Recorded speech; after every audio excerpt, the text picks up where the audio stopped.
Thank you all for being here, and a very warm welcome to Ashok Gopal, who I'd like to not just congratulate for this magnificent biography, but also to thank him for actually writing it. Would you like to start maybe by telling us a little bit about what got you interested in the life and writings of Dr. Ambedkar in the first place? It's a long story, but to make it short, I was reading Dalit Marathi literature, and so I came to realize that there is this important figure behind his literature. He doesn't figure in the literature as a character, but he is the inspiration for all this literature. And also I realized that although I am a BA in history, I didn't really know anything much about Dr. Ambedkar. And in fact, one of my special papers was Constitutional History of India, which sort of ends before Ambedkar comes into the picture. So partly it was started with sheer shame, you can say, that you are a history student and you don't know. But then once I got into reading him, and it has happened to other people also. They say that when you approach him for the first time, you're immediately struck by many things. He's an original thinker, he's a powerful writer, he's very brave, yeah. And he is talking, there is no small talk. Yeah. So there are no polite things and all that. So he's hitting. So you get sucked into it. You get sucked into it because, frankly, in his time, because I had read Gandhi before and I had read a lot of Nehru, but I didn't really see that they were dealing with the issues with such depth. For example, they were not even thinking through caste. They were just repeating things that they have. Ambedkar was thinking through caste. They were not thinking through democracy. So all these things you finally get into then there is a point of no return. We'll get to democracy in a bit, but maybe we could move on to briefly speaking about the way in which you have represented the relationship between Ambedkar and Gandhi, which is typically portrayed as adversarial, but yours is a much more nuanced picture, and it actually meticulously documents even posthumous references made by Dr. Ambedkar to Gandhi. And that's really valuable. So would you like to just tell us a little bit about the relationship as you have depicted it? Yeah. So in this whole process, I approached everything with what do they say? Forget what the others have said.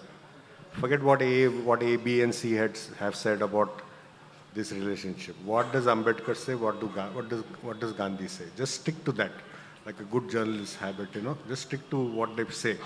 And when you follow that, then you realize that there were so many. They were engaging in conversation far more often than it has been commonly portrayed. They took each other seriously, very seriously. They also recognized each other as prime opponents, ideologically, and both had a not publicly acknowledged but grudging, I would say, respect. Ram has pointed out that Gandhi till the end never acknowledged that it was one of those things that Ambedkar's importance. So it's a complicated relationship, but they both were dealing with caste and untouchability, but viewing it from a very different lens. All said and done, finally, I think Ambedkar did appreciate Gandhi's concern, but he was completely against Gandhi's methods and approach. Whereas in case of Gandhi, I think he really couldn't figure out Ambedkar.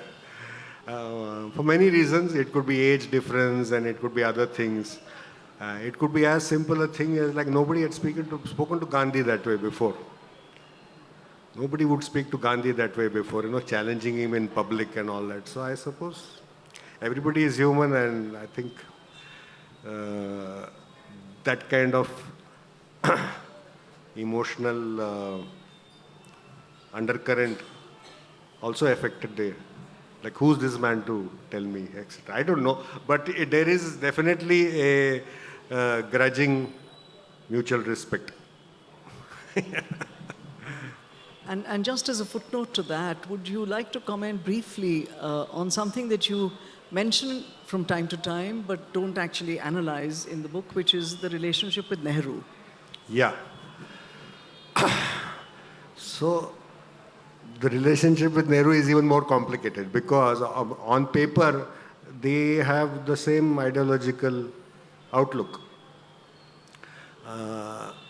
And except, of course, yeah, and both were promoted Buddhism, but for different reasons. They found something in Buddhism. So both were fond of reading, writing, yeah. So there was a lot of common that way if you look at it. But Nehru did give Ambedkar a very low position in the cabinet. That was very clear. Because after all, what is law ministry? I don't think anybody knows in India. Very few people know today, like for example, who's the law minister of India? I mean, it's a low kind of cabinet birth, unlike, and Ambedkar himself was looking for planning, but Nehru was not going to give planning to him. So it's almost, I don't think Nehru got very angry also with the way Ambedkar would attack Gandhi, because that was a sensitive issue for him. So it was only after Ambedkar died that Nehru actually opened up about Ambedkar and then admitted, he made this statement that nobody took as much trouble to make the Constitution of India as Dr. Ambedkar. Yeah, so Ambedkar suffered that secondary position, and then the Hindu Code Bill and all that aggravated it. But in any case, I don't think the Hindu Code Bill was the main reason for him to get out, because anyway, elections were due, and he had to make a choice whether he is going to be an ally of the Congress or opposed to the Congress. So I think, irrespective of the Hindu Code Bill, he would have anyway got out of the ministry, because the first general elections were just around the corner. Yeah.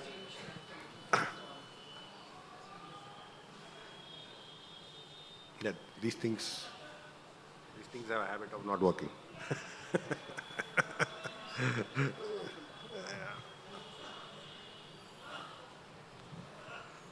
Let's turn to Ambedkar, the man. Yeah. And some people have hailed him as a male feminist, and he did take progressive positions on the issue of women's equality and so on. He took progressive positions on birth control in the 1930s, as we know.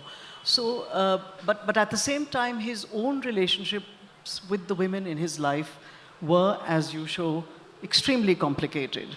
Whether it is the mysterious lady F in London, or whether it's his wife, his first wife in particular, and others.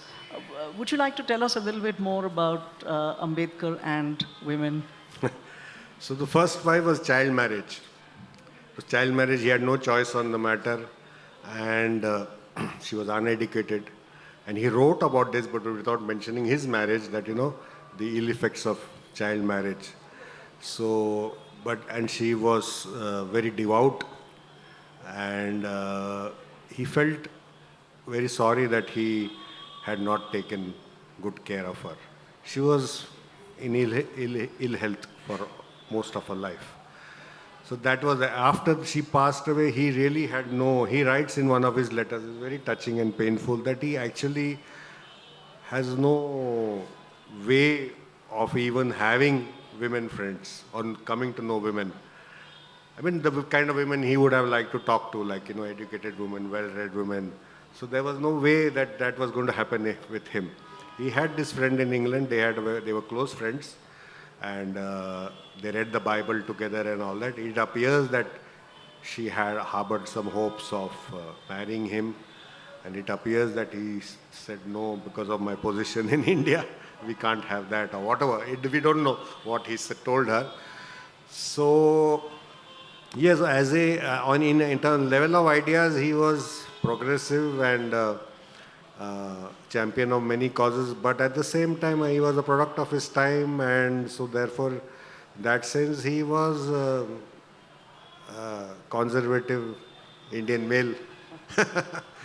I mean, I don't know whether there were non-conservative Indian males that time, but he was certainly not any different from.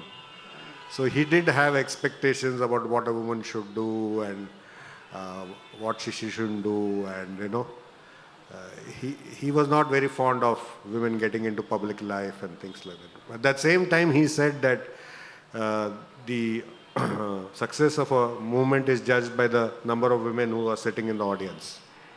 So it's a paradoxical. So I think we can't put people in watertight compartments. They are also evolving. They are also struggling. So this paradox, you will see that there is two streams in many people, and you have to accept it that way rather than just put labels like conservative or radical or all that. Ambedkar certainly defies most of those labels. Because even with case of Gandhi, what do you say? Sometimes he's so conservative, but on the other hand, he's so far forward thinking. I mean, ultimately, he was hated by Orthodox Hindus. So that means he couldn't have been conservative. Not conservative enough. Yeah. Right. Well, one interesting line in your book quotes a letter that he wrote to Ramabai, his first wife, Yeah. in which he says, "Don't let anyone touch my books." Yes. And he was a bibliophile. Yes. He was a man who liked the fine things of life, as you write, fine clothes, and he had an aesthetic dimension. He was interested in painting, in gardening himself, Right. and so forth. So tell us a little bit about that side of the man. No, the most interesting part is the books part. So there were one or two people before him in Bombay who built homes to house books. Your bedroom and all that is secondary. The primary purpose of the house is home is to have place for books. And I heard later that he had seen this kind of thing in professors of Columbia. It's common in the US to have library in the house. So so the first floor of his house, which still exists in Dadar, the whole first floor was a library, and it is estimated it had some 40,000 books. Then later, when he shifted to Delhi, he gave the books to his college, which he had founded, and he then acquired more books in Delhi. So he was always acquiring books. He was acquiring books at a time when he couldn't really afford to acquire books. He was spending as much as 500 rupees on buying books in 1920s, which was a hell of a lot of money because 35, 40 rupees was the monthly income around that time in the area of textile workers where he was staying. But apart from that, the interesting thing is that he was one of those people who, shall we say, would not return the book. Yeah, he was a very dangerous person that way. You give him a book, you can be sure he won't come back. So I have heard some great, lovely stories about that. So, and there are stories also about, he had one friend called Samarth, very close to him, and Samarth was also a High Court lawyer. So Ambedkar landed up in Samarth's house. Samarth was not around, and Ambedkar said, "It's okay, I'll sit in Samarth's study and read, and I'll leave in the morning." And he left in the morning, and after he got into the lift, he told, "Tell Samarth I've taken some of his books." So and once he got into his head that he wanted a book, he would do anything. So there are cases where he's writing to students in the US in the 50s, whom he had arranged for scholarship, that find his book of John Dewey, that particular book I want. He didn't read a book from end to end. He didn't need to. He explained his reading method also, that, when I pick up a book, early in his life he used to read fiction, but after that I don't think he did. So he would pick up a book and he would say, I'd look at the chapters and look at figure out what is new. And I'll just go to that chapter, read the book, and I would consider the book read. Also, he was a great scribbler. I mean, he would write notes on his books. Those books are there in Siddharth Library with his comments. in different ink pens. I have not figured out what that means. But he would say, write things like, no, no. He would engage with the book as if it's engaging with a person. Delightful quality. So let's come back to politics and constitution making and so on. The insertion of the word fraternity in the preamble to the Constitution is generally attributed to Dr. Ambedkar, right? And you show us how this relates to the Buddhist idea of Maitri. And you also say that for Dr. Ambedkar, in Buddhism, he had found a religion that was compatible with his idea or ideal of democracy. Right. So it would be nice if you could tell us and draw these links between fraternity, democracy, and Buddhism for us. Okay. We don't have much time, so I'll try to make it small. It's a long and very fascinating story. So it actually starts with John Dewey, the philosopher, American philosopher, who was his teacher in Columbia. And Dewey has this idea of associated living. And democracy is basically a form of associated living. It basically means that it's only through interactions of people of different groups that we all grow. Dewey was no moralist when it came to this. He had an evolutionary perspective. So we grow as human beings through our interactions with the environment, which includes the people around. So the more diverse the interactions and the richer the interaction, the better is it for our human growth. It's as simple an idea as that. So Ambedkar picks that up and then tries to apply it in India. And then he says, in this caste-ridden society, where is the even chance of establishing that kind of a society? So first caste has to go. So he tries various things of getting rid of caste, and he comes to the conclusion, which is questionable, but he comes to the conclusion that caste in India survives because it has a religious base. It is the religion of the majority of the people that helps sustain caste. So therefore he had to find and he valued religion. He did value religion, so he had to find an alternative religion. And then in his search, he came to Buddhism, because whatever else may be said, the Buddha certainly did not uphold caste. The Buddha certainly did not uphold Chaturvarna. Maybe the Buddha was not a social rebel, but he certainly did not uphold Chaturvarna, and he certainly challenged the Brahmin claims to supremacy and all that. So that there is enough of that there. So in Buddha, he finds a person who is a religious figure, and then there are other reasons for why he likes Buddha. Buddha's way of winning you over. It is by persuasion, by debate. What are the Buddhists? All the suttas, they are basically dialogues. So there is no force here. There is something inherently democratic, reasonable, and respecting human intelligence in the Buddha's discourse. Buddha is not showing you, he's not promising you heaven, he's not promising you anything. So that all these things would naturally appeal to him. So, but then he gets into it so deeply that he virtually reinterprets Buddhism. So therefore this focus on that Maitri as the core of message that we should take from Buddha is very much, to do that he rejects a lot else. So he rejects the Four Noble Truths and all that, so which is not accepted by the Buddhist orthodoxy around the world. So he refashions Buddhism. In the sense it was suitable for him, but he still had to do a lot with it. So which raises the question that of, why, which is what I'm going to deal with in my next project, is that, whether many people say that he was fundamentally on the wrong track. You don't get religion into this. Once you get religion into it, and at least in India, it complicates everything. You can speak about democracy and you can speak about fraternity and all that without getting religion into the picture. But in any case, we are talking about what Ambedkar thought. And for him, therefore, Buddha was very much a necessary, there's a chapter in my book saying necessary faith. And for him, he valued the other parts also of faith. That it's a matter of faith. Did he practice the faith, or was he a scholar of Buddhist philosophy?